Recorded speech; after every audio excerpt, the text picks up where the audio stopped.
हाँ तो दोस्तों, आज के वीडियो का टॉपिक है हम सब की जवानी का दुश्मन, एक्ने यानी कि पिंपल, जिसने हम सबको कभी ना कभी तो परेशान किया ही होगा। देखो, एक्ने अपने आप में कोई सीरियस हेल्थ इश्यू तो नहीं है, लेकिन क्या होता है कि क्योंकि ये हमारे लुक को अफेक्ट करता है, इसकी वजह से दाग धब्बे रह जाते हैं। इसलिए कुछ लोगों में जो अपने लुक के लिए ज़्यादा सेंसिटिव होते हैं, उन लोगों में साइकोलॉजिकल इश्यू हो जाते हैं, जैसे कि इंफीरियोरिटी कॉम्प्लेक्स या फिर सोशल एंजाइटी और रेयर केस में डिप्रेशन। देखो दोस्तों, पिंपल होना बहुत ही आम समस्या है और ये किसी को भी किसी भी एज में हो सकते हैं। पर हम सब जानते ही है कि टीनेजर्स को ज़्यादा अफेक्ट करता है। एक स्टडी के हिसाब से ऑलमोस्ट 70% टीनेजर्स को पिंपल्स होते ही है और एज के साथ पिंपल होना अपने आप ही कम हो जाता है। अब क्योंकि पिंपल होना एक यूनिवर्सल समस्या है, तो उसके रिलेटेड बहुत सारे प्रोडक्ट मार्केट में होंगे। आप एक काम कीजिए, ये वीडियो पॉज कीजिए और गैस कीजिए कि एक्ने रिलेटेड जितने भी प्रोडक्ट हैं उनका मार्केट वैल्यू 2020 में क्या रहा होगा, कितने करोड़ में रहा होगा। एक स्टडी के हिसाब से पिछले साल एक्ने रिलेटेड प्रोडक्ट की कुल मार्केट वैल्यू थी रफली 47,000 करोड़ इंडियन रुपीस। और चौंकाने वाली बात तो ये है कि आने वाले 10 सालों में ये वैल्यू डबल हो जाएगी। है ना शॉकिंग? मेरे को बताओ कमेंट में कि आप लोगों ने क्या वैल्यू गैस की थी और वो एक्चुअल वैल्यू के कितने क्लोज थी।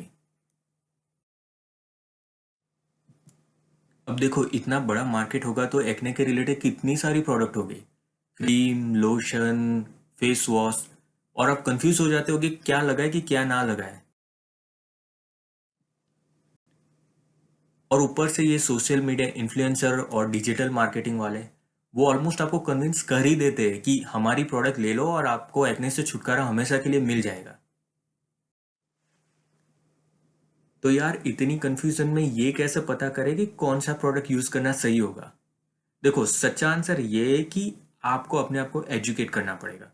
आपको समझना पड़ेगा कि एक्ने बेसिकली होते कैसे हैं, मार्केट में जितने भी एक्ने रिलेटेड प्रोडक्ट है वो काम कैसे करते हैं, उनके पीछे का साइंस क्या है।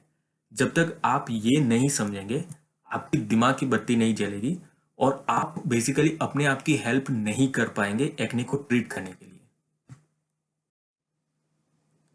अब देखो, अगर आपको मेडिकल साइंस समझ में नहीं आता तो घबराने की जरूरत नहीं है। मैं हूं ना। मैं आपको बहुत ही सिंपल तरीके से समझाने की कोशिश करूंगा कि एक्ने कैसे होते हैं और उसको ट्रीट कैसे किया जा सकता है। तो सबसे पहले ये समझते हैं कि हेल्दी स्किन कैसी होती है, क्योंकि जब तक वो नहीं समझेंगे हमें पता नहीं चलेगा कि एक्ने में क्या होता है। देखो दोस्तों, ये जो है ये स्किन का बहुत ही सिंपल डायग्राम है और मैंने इसमें वही चीजें बताने की कोशिश की है कि जिसका पिंपल होने में कोई रोल है। ठीक है। स्किन का जो सबसे पहला जो लेयर होता है उसको बोलते हैं एपिडर्मिस। और ये ना एक्ने में बहुत ही इंपॉर्टेंट होता है, इसलिए इसको मैं बाद में थोड़ा डिटेल में कवर करूंगा। स्किन का जो नीचे वाला जो लेयर होता है, ये पिंक वाला, उसे डर्मिस बोलते हैं। ठीक है। और क्या होता है, स्किन में हेयर फॉलिकल्स होते हैं। ठीक है। अब हमारे जो चेहरे पे जो हेयर फॉलिकल होते हैं वो बहुत ही माइक्रोस्कोपिक होते हैं, इसलिए हमको दिखते नहीं है। ठीक है। पर चाहे लड़का हो या लड़की हो, हर किसी के चेहरे पे हेयर फॉलिकल जरूर होते हैं। हर हेयर फॉलिकल के साथ में अटैच होता है सीबम ग्लैंड। ये क्या करता है कि ऑयली मटेरियल बनाता है और इसको हेयर फॉलिकल में रिलीज करता है, जो यहाँ से होते हुए स्किन पोर से होते हुए स्किन के ऊपर ना एक लेयर बना देती है। ठीक है। अभी ये ना ऑयली लेयर का बहुत ही बड़ा फायदा है। क्या होता है कि ये ना स्किन के ऊपर एक प्रोटेक्टिव लेयर बना देते हैं, जिसकी वजह से पानी जो होता है स्किन में से आसानी से लूज नहीं हो पाता है और हमारी स्किन ना हाइड्रेटेड रहती है, वो इजीली ड्राई नहीं होती है। ठीक है। तो स्किन का कुछ हद तक ऑयली होना बहुत ही अच्छी बात है। ठीक है। और क्या होता है, हेयर फॉलिकल में बैक्टीरियाज होते हैं, पर्टिकुलरली प्रोपिनियो बैक्टीरियम एक्ने। ठीक है। अब हमारी बॉडी में क्या होता है, बहुत सारी जगह पे बहुत सारे बैक्टीरिया होता है, पर वो ना बेनिफिशियल बैक्टीरिया होते हैं। वो इनफैक्ट उनका फायदा ये होता है कि वो डिजीज करने वाले जो बैक्टीरिया होते हैं उनका ग्रोथ नहीं होने देते वहां पे। ठीक है। तो बैक्टीरिया होना, नॉर्मल बैक्टीरिया होना अच्छी बात है। पर्टिकुलरली स्किन में क्या होता है कि ये जो बैक्टीरिया होता है, ये जो ये सीबम होता है, उसको ना एज अ फूड यूज करते हैं, उसको डिग्रेड करते हैं और भी एसिडिक टाइप के एसिड फैटी एसिड बनाने में, जिसकी वजह से क्या होता है कि ये जो सिबम का कंटेंट होता है वो थोड़ा सा एसिडिक हो जाता है। ठीक है। तो अगर आपको पता हो कि जैसे हम अपना जो खाना बनाते हैं उसको अगर लंबे टाइम तक प्रिजर्व करना होता है तो हम उसको एसिडिक बनाते हैं, कैसे? विनेगर डाल के। क्योंकि एसिडिक जब पीएच होती है तो उसमें और बैक्टीरिया या फंगस ग्रोथ नहीं कर पाते। तो ये बैक्टीरिया ना बड़े फायदे कारक होते हैं, ये सीबम को थोड़ा एसिडिक बनाते हैं, जिसकी वजह से स्किन का जो लेयर होता है थोड़ा एसिडिक होता है और वहां पे दूसरे डिजीज कॉजिंग बैक्टीरिया या फंगस ग्रोथ नहीं कर पाते। ठीक है। अब ना मैं एपिडर्मिस को थोड़ा डिटेल में एक्सप्लेन करता हूँ। देखो, एपिडर्मिस का जो पहला जो लेयर होता है, जिसको मैंने यहाँ पे ग्रीन कलर के सेल्स से दिखाया हुआ है, वो बहुत ही स्पेशल होता है। क्योंकि ये सेल जो होते हैं वो डिवाइड होकर नए टाइप के सेल बना सकते हैं और ये ना कंटिन्यूसली डिवाइड होते ही रहते हैं, जिसकी वजह से क्या होता है कि जो पुराना सेल लेयर होता है वो ऊपर की तरफ पुश हो जाता है।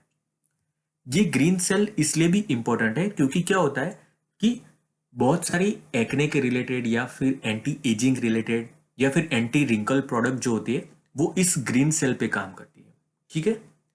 अब ये जो स्टार शेप वाला जो सेल है, इस सेल को बोलते हैं मेलानोसाइट। और ये क्या करता है कि ये मेलेनिन नाम का पिगमेंट बनाता रहता है और आसपास के सेल्स में रिलीज करता रहता है। मैंने मेलेनिन जो होता है वो हमारे स्किन को कलर देता है। ठीक है। तो जिसमें ज्यादा मेलेनिन रिलीज होता है उन लोगों की स्किन का शेड थोड़ा डार्क होता है, और जिन लोगों में कम मेलेनिन रिलीज होता है उन लोगों की स्किन का टोन थोड़ा लाइट होता है। मेलेनिन का फंक्शन क्या है कि वो हमको जो सूरज के अल्ट्रा वायलेट रेडिएशन होता है उससे प्रोटेक्शन देता है। तो इसी वजह से क्या होता है कि जब हम धूप में जाते हैं तो हमारी स्किन का टोन डार्क हो जाता है, क्योंकि बहुत सारा मेलेनिन रिलीज हो जाता है हमारे स्किन को प्रोटेक्ट करने के लिए। तो देखो, जिन लोगों में ही नेचुरली स्किन टोन थोड़ा डार्क है उनको उनके लिए अच्छी बात है, क्योंकि उनको नेचुरली ही एक सनस्क्रीन लोशन लगा हुआ है, ऐसा आप समझ सकते हैं। ठीक है। ठीक है। अब जब ये ग्रीन वाले सेल और भी डिवाइड होना स्टार्ट होते हैं तो ये ब्लू वाले सेल ऊपर की ओर पुश होते हैं और उनकी प्रॉपर्टी थोड़ी सी चेंज हो जाती है। देखो, ये ना अब थोड़े फ्लैट होने लगते हैं और इन सेल में ना एक बहुत ही इंपॉर्टेंट प्रोसेस होता है जिसको बोलते हैं केराटिनाइजेशन, जिसमें क्या होता है कि केराटिन नाम का प्रोटीन बहुत ही जोरों शोरों से बनने लगता है। ठीक है। ये वही प्रोटीन है कि जो हमारे बाल और नाखून बनाते हैं। और अब तक ना ये सेल ना ऑलमोस्ट मर चुके हैं। ठीक है। जब फर्दर सेल डिवीजन होता है और ये सेल ऊपर की ओर पुश हो जाते हैं तो ये एकदम ही फ्लैट मरे हुए सेल का एक लेयर बनाता है जिसमें बहुत सारा केराटिन होता है। और केराटिन का फंक्शन ये होता है कि ये ना इन सेल्स को जो ऑलरेडी मर चुके हैं इनको स्ट्रेंथ देता है और जकड़ के रखता है एक दूसरे के साथ। ये इसलिए इंपॉर्टेंट है क्योंकि ये ना एक बैरियर बनाता है हमारे स्किन के सबसे ऊपर, ताकि कोई फिजिकल स्क्रैचिंग हो या कोई एब्रेशन हो तो उसकी वजह से ना ये एकदम से बिखर ना जाए और हमको एक तरीके का प्रोटेक्शन मिले। और इवेंचुअली क्या होता है कि यहाँ से सेल झड़ते रहते हैं, जो क्योंकि ये ऑलरेडी मर चुके हैं। ठीक है। और ये ना कंटिन्यूसली ये प्रोसेस चलता रहता है। तो ग्रीन वाले सेल डिवाइड होकर नए सेल बनाते हैं और उनको ऊपर आने तक 30 दिन लगते हैं। और जब ये ऊपर आते हैं तो ऑलरेडी मर चुके होते हैं। तो आप ऐसा समझो कि हर 30 दिन में हमारी स्किन नई हो जाती है। देखो, मैं उम्मीद करता हूँ कि अब आप लोगों को समझ में आ गया होगा कि स्किन का नॉर्मल स्ट्रक्चर कैसे होता है। ठीक है। और अगर नहीं समझ आया तो एक बार पीछे जाके फिर से रिपीट कर लो, क्योंकि अब मैं आपको समझाने वाला हूँ कि स्किन के नॉर्मल स्ट्रक्चर में ऐसी कौन सी गड़बड़ हो जाती है जिसकी वजह से पिंपल होते हैं। Step 1, excess sebum production. तो क्या होता है कि जैसे ही हम प्यूबर्टी हिट करते हैं हमारी बॉडी में बहुत सारे हार्मोनल चेंजेस होने लगते हैं, पर्टिकुलरली ईस्ट्रोजन और टेस्टोस्टेरोन का लेवल बढ़ने लगता है। ठीक है। लड़कों में क्या होता है कि टेस्टोस्टेरोन ज्यादा होता है और ईस्ट्रोजन कम होता है, और लड़कियों में क्या होता है कि ईस्ट्रोजन ज्यादा होता है और टेस्टोस्टेरोन कम होता है। बट दोनों में ही टेस्टोस्टेरोन होता जरूर है। ठीक है। और एक्ने में ना पर्टिकुलरली टेस्टोस्टेरोन का रोल ज्यादा माना जाता है। तो क्या होता है कि जैसे ही ये हार्मोन बढ़ने लगते हैं, उनका इफेक्ट ना ये सीबम ग्लैंड पे आता है। सीबम ग्लैंड का साइज भी बढ़ने लगता है और इसकी वजह से ना ये ज्यादा एक्सेस अमाउंट में सीबम को, ऑयली मटेरियल को रिलीज करने लगते हैं। ठीक है। दूसरी चीज ये होती है कि ये जो ऑयली मटेरियल रिलीज करते हैं उसका कंटेंट भी चेंज हो जाता है, उसमें कुछ अलग टाइप के फ्री फैटी एसिड बनना स्टार्ट हो जाते हैं। अब ये जो फ्री फैटी एसिड है वो क्या करते हैं कि वो हाइपर कैराटिनाइजेशन करते हैं। ठीक है। तो बहुत सारा एक्सेस अमाउंट में कैरेटिन बनाने लगते हैं। ठीक है। जिसकी वजह से क्या होता है कि ये जो डेड सेल जो होते हैं वो बहुत अच्छे से चिपकने लगते हैं। तो एक तो ज्यादा अमाउंट में कैरेटिन और ऊपर से ये स्टिकी एक्सेस ऑयल, जिसकी वजह से क्या होता है कि जो नॉर्मली ये जो डेड सेल सेल जो है, जो शेड हो जाने चाहिए, वो इतनी आसानी से शेड नहीं होते हैं और बहुत ही कम अमाउंट में होते हैं। ठीक है। तो ये जो एक्स्ट्रा जो सेल जो है उनके लिए बहुत ही आसान हो जाता है कि ये जो पोर होता है उसको ब्लॉक कर दे, उसको बंद कर दे। ठीक है। अब देखो, जो पोर होता है उसको ब्लॉक करने की दो पॉसिबिलिटी है। एक तो क्या होता है कि यहाँ पे ये जो डेड सेल जो है वो फंस जाए और एकदम इस जगह पे स्किन के पोर को ब्लॉक कर दे। तो क्या होगा कि उस केस में यहाँ पे तो सीबम अभी है खुला और इसको ना हवा के ऑक्सीजन के साथ कांटेक्ट होता है, तो वो ऑक्सीडाइज हो जाके काला पड़ जाता है। ठीक है। आपको पता होगा कि बहुत सारी सब्जियां होती है, जैसे हम काटते हैं, आलू होते हैं, सेब होते हैं, वो जैसे ही काट के हवा के कांटेक्ट में आते हैं तो ऑक्सीडाइज हो जाते हैं और थोड़े काले पड़ जाते हैं। सेम चीज यहाँ पे होती है। तो जिसकी वजह से ना वो काला डॉट अपेयर होता है जिसको हम बोलते हैं ब्लैक हेड, जो कुछ इस तरह से दिखता है। ठीक है। अब पोर ब्लॉक होने की दूसरी पॉसिबिलिटी ये है कि ये जो सेल है वो यहाँ नीचे नहीं पर एकदम ऊपर, एकदम टॉप में जाके ये स्किन का जो पोर है उसको ब्लॉक कर दे। तो अब यहाँ पे जो सीबम है वो हवा से कांटेक्ट में नहीं आएगा तो ऑक्सीडाइज नहीं होगा, जिसकी वजह से वो काला नहीं पड़ता और सफेद रहता है, जिसको हम बोलते हैं व्हाइट हेड। ठीक है। जो व्हाइट हेड जो होते हैं वो कुछ इस तरह से दिखते हैं। ठीक है। और नोटिस करें कि आसपास कोई रेडनेस नहीं है, सिर्फ व्हाइट डॉट ही है। ठीक है। अब नेक्स्ट स्टेप में क्या होता है, बैक्टीरियल ओवरग्रोथ। ठीक है। अब देखो यहाँ पे तो ब्लॉक हो चुका है पर सीबम तो बनता ही जा रहा है, ज्यादा ही ज्यादा सीबम बनता जा रहा है। ठीक है। तो ये जो बैक्टीरिया जो नॉर्मली ही स्किन के हेयर फॉलिकल में जो रहते हैं उनके लिए तो ये सीबम फूड की तरह काम करता है और उनको ज्यादा अवेलेबल होता है, इसलिए वो बहुत अच्छे से डिवाइड होने लगते हैं। ठीक है। वो एकदम तड़पने लगते हैं यहाँ पे, और जिसकी वजह से क्या होता है कि अब ये जो पहले इन्फेक्शन नहीं था पर अब बैक्टीरिया ज्यादा बढ़ रहे हैं, उसकी वजह से यहाँ पे इन्फेक्शन हो गया है। समझ में आया। जैसे ही इन्फेक्शन होता है हमारी बॉडी वो इन्फेक्शन से लड़ने के लिए इम्यून रिस्पॉन्स देती है और इन्फ्लामेशन होता है। तो अब बैक्टीरिया से लड़ने के लिए वाइट ब्लड सेल आते हैं जो इनको काउंटर करते हैं। ठीक है। और यहाँ पे ना एक पूरा बवाल मच जाता है, घमासान मच जाता है, जिसकी वजह से क्या होता है कि यहाँ पे स्वेलिंग हो जाती है, रेडनेस हो जाती है, इन्फ्लामेशन हो जाता है। ठीक है। और ये जो टाइप का ये जो पिंपल बनता है इसको बोलते हैं पैच। और वो ना स्किन में कुछ इस तरह से दिखता है। देखा। अब देखो, अब वो अपने आप रिजोल्व हो गया, इम्यून सिस्टम ने इसको कंट्रोल कर लिया, बैक्टीरियल इन्फेक्शन को कंट्रोल कर लिया और सब कुछ रिपेयर हो गया, तो कोई बात नहीं, सब नॉर्मल हो जाएगा। पर अगर नहीं हुआ तो क्या होगा, और भी ज्यादा इम्यून रिएक्शन होगा, और भी WBC आएंगे, और भी बड़ा इन्फ्लामेशन होगा और यहाँ पे ना पस जैसा बन जाएगा। ठीक है। जिसको क्या बोलते हैं, ये इस टाइप के पिंपल को क्या बोलते हैं, और पस्ट्यूले जो है वो दिखने में बिल्कुल इस तरह से लगता है। ठीक है। अभी देखो, बहुत ही सीवियर केस में क्या होता है कि इससे आगे बढ़ के सिस्ट और नोड्यूल भी होते हैं, बट वो ज्यादा हो जाएगा तो मैं यहाँ पे कवर नहीं कर रहा हूँ। ठीक है। अ, तो पस्ट्यूले के बाद क्या होता है कि आपका खिल या तो फूट जाएगा या फिर आप उसे फोड़ दोगे, जिसकी वजह से क्या होगा कि ये जो भी अंदर वाला ये जो सारा कंटेंट है ये जो सेल है, WBC से बैक्टीरिया है, ये ऑलमोस्ट अब मर चुके हैं ये सारे। तो ये ना बाहर आ जाते हैं जैसे ही आप उसको फोड़ते हैं या फिर अपने आप ही फूट जाने की वजह से। और यहाँ पे ना हीलिंग की प्रोसेस स्टार्ट हो जाती है। अभी देखो हीलिंग प्रोसेस में सबसे पहले क्या होता है कि ये जो डर्मिस वाला लेयर होता है वो भर जाता है, ठीक है। अब कायदे से क्या होना चाहिए कि ये जो एपिडर्मिस का सबसे बेस वाला जो लेयर था, ग्रीन वाला, जो खुद डिवाइड हो सकता था, उसको ना बनना चाहिए ऐसे स्लोली, क्योंकि यही डिवाइड हो सकता है और यही नए टाइप के सेल बना सकता है, ठीक है।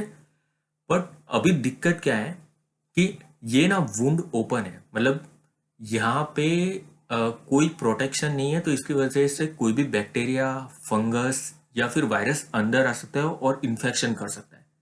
तो बॉडी क्या करता है, जल्दबाजी में ये वुंड को रिपेयर करता है, जो जरूरी भी है, ठीक है। तो इस वजह से क्या होता है कि वो स्पेशलाइज सेल को वहां पे बुलाता है, जिसको बोलते हैं फाइब्रोब्लास्ट। और वो ना वहां पे एक प्रोटेक्टिव टाइप का प्लग बना देते हैं, ठीक है। और ये ना ऐसे ही फिक्स हो जाता है। एक चीज यहाँ पे आप नोटिस करेंगे कि यहाँ पे ना मेलानोसाइट ज्यादा एक्टिव हो जाते हैं, जिसकी वजह से हाइपर पिगमेंटेशन हो जाता है, ठीक है। इसकी वजह से आपको जब पिंपल होने के बाद जब हील होता है तो वो वाला हिस्सा थोड़ा डार्क स्पॉट रहता है वहां पे। दूसरी चीज ये होती है कि जैसे ही ये प्लग भर जाता है, ठीक है, तो ये ना ज्यादा इसके ऊपर दूसरे सेल का लेयर नहीं बनाता है, ये बस यहीं पे स्टॉप हो जाता है, क्योंकि ये ग्रीन वाला लेयर नहीं है, ठीक है। और इसी वजह से जब आपको पिंपल हो जाते हैं उसके बाद में वहां पे गड्ढे भी रह जाते हैं कई बार, ठीक है। तो अब समझ में आया कि वो गड्ढे क्यों रह जाते हैं और डार्क स्पॉट क्यों बन जाता है। टेक्निकली क्या होता है कि वहां पे रफू हो जाता है। तो जैसे आपका कपड़ा फट गया तो आपने कहीं और से दूसरा कपड़ा निकाल के वहां पे सिल दिया, तो क्या हो गया, टेम्पररी आपका काम चल गया, पर वो पहले जैसा नहीं रहेगा। समझ गए। तो ये ना स्कारिंग कुछ इस तरह का दिखता है और गड्ढे अ, इस तरीके से दिखते हैं, ठीक है। बहुत ही सीवियर टाइप के जब एक्ने होते हैं तो इस टाइप के गड्ढे हो जाते हैं, ठीक है। अब कैलोइड स्कार, ठीक है। तो कैलोइड स्कार में क्या होता है कि कभी कभी ना ये जो यहाँ पे जो प्लग हो जाता है वो यहाँ पे नहीं रुकता, वो आगे भी होता रहता है। वो नए नए फाइब्रोब्लास्ट आते ही रहते हैं और वो स्किन से बाहर तक निकल जाते हैं, ठीक है। तो इस तरीके का जो स्कार होता है उसको बोलते हैं कैलोइड स्कार। उसकी पिक्चर मेरे को अवेलेबल नहीं थी, पर आप गूगल पे जाके सर्च कर सकते हैं, वो बहुत ही एक्सट्रीम लेवल का स्कारिंग होता है। तो देखो दोस्तों, मैं उम्मीद करता हूँ कि अब तक आप लोगों को समझ में आ गया होगा कि हमारी जो स्किन होती है वो नॉर्मल कंडीशन में कैसी होती है और उसमें क्या दिक्कत आती है जिसकी वजह से हमको पिंपल होते हैं। अगर आपको वो समझ नहीं आया तो वो जाके एक बार देख ले, क्योंकि उसके बिना आपको ये समझ में नहीं आएगा कि जो एक्ने ट्रीटमेंट की प्रोडक्ट है वो कैसे काम करती है, उसके पीछे का साइंस क्या है, ठीक है। तो अब करते हैं मुद्दे की बात कि इसको ट्रीट कैसे किया जाए, इसका सॉल्यूशन क्या है, ठीक है। तो इसकी जो भी ट्रीटमेंट अवेलेबल है ना, इसको मैंने 4 पार्ट में डिवाइड किया हुआ है। सबसे पहला कॉस्मेटिक, दूसरा over the counter pharmaceutical product, तीसरा है प्रिस्क्रिप्शन फार्मास्यूटिकल प्रोडक्ट, और चौथे जो इस कैटेगरी में फिट नहीं होते, जैसे लेजर ट्रीटमेंट हो गया या फिर डर्मा रोलर हो गया, उसको मैं अलग से कवर करूंगा। तो आज के लिए बहुत ही हो गया। तो मैं एक काम करूंगा कि अपने नेक्स्ट जो वीडियो में उसमें जितने भी मार्केट में कॉस्मेटिक अवेलेबल है उसको मैं खुद जाके स्टडी करूंगा और आपको एक्सप्लेन करूंगा कि ये पर्टिकुलर जो कॉस्मेटिक है वो एक्ने में कैसे काम करते हैं, उसके पीछे का साइंस क्या है, ठीक है। तो दोस्तों, मैं उम्मीद करता हूँ आज आप लोगों को एक्ने के बारे में बहुत कुछ नई इन्फॉर्मेशन मिली होगी। अगर आपको ये वीडियो पसंद आया तो please like, share and subscribe. अगर आपको कुछ और भी डिटेल में इन्फॉर्मेशन चाहिए या फिर वीडियो में कुछ समझ नहीं आया तो कमेंट करें, अपना ओपिनियन मुझे बताएं, आप और क्या जानना चाहते हैं या फिर मैं किस तरीके से इस इन्फॉर्मेशन को और इम्प्रूव कर सकता हूँ। और मिलते हैं अगले वीडियो में, तब तक खुश रहे और स्वस्थ रहे।